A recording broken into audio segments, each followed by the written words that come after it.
Welcome back to another episode of Whispers in the Warren. We're going to continue our older creepypasta series with one that you may have seen referenced recently. I saw it recently referenced, I think, on TikTok, and it is the lamp story. I hope you enjoy.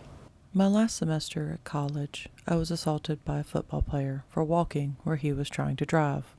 While unconscious on the ground, I lived an entirely different life.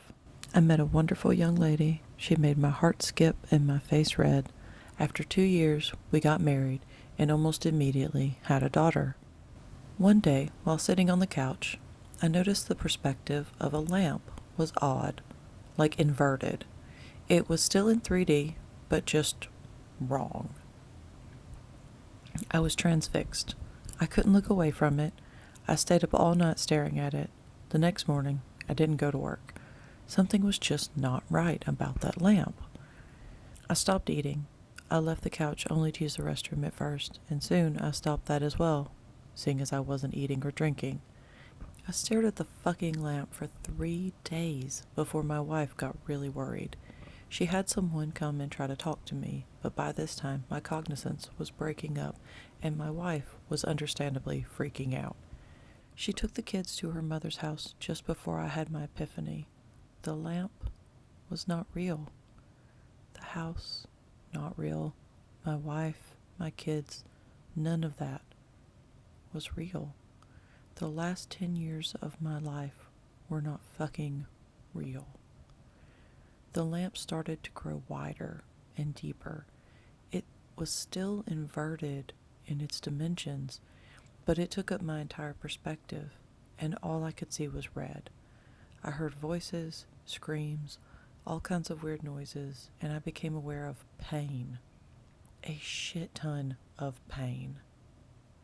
The first words I said were, "I think I'm missing teeth," and I opened my eyes. I was laying on my back on the sidewalk, surrounded by people that I didn't know. There was lots of confusion, and many people were freaking out. At some point, a cop scooped me up, ran me across the sidewalk, and threw me face down in the back of a cop car. This did not help my confusion.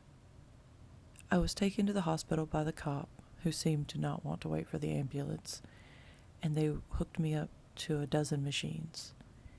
I went through about 3 years of horrible depression, grieving the loss of my wife and children, while dealing with the knowledge that they never existed. I was scared that I was going insane, as I would cry myself to sleep, hoping I would see her in my dreams. I never have, but sometimes I see my son.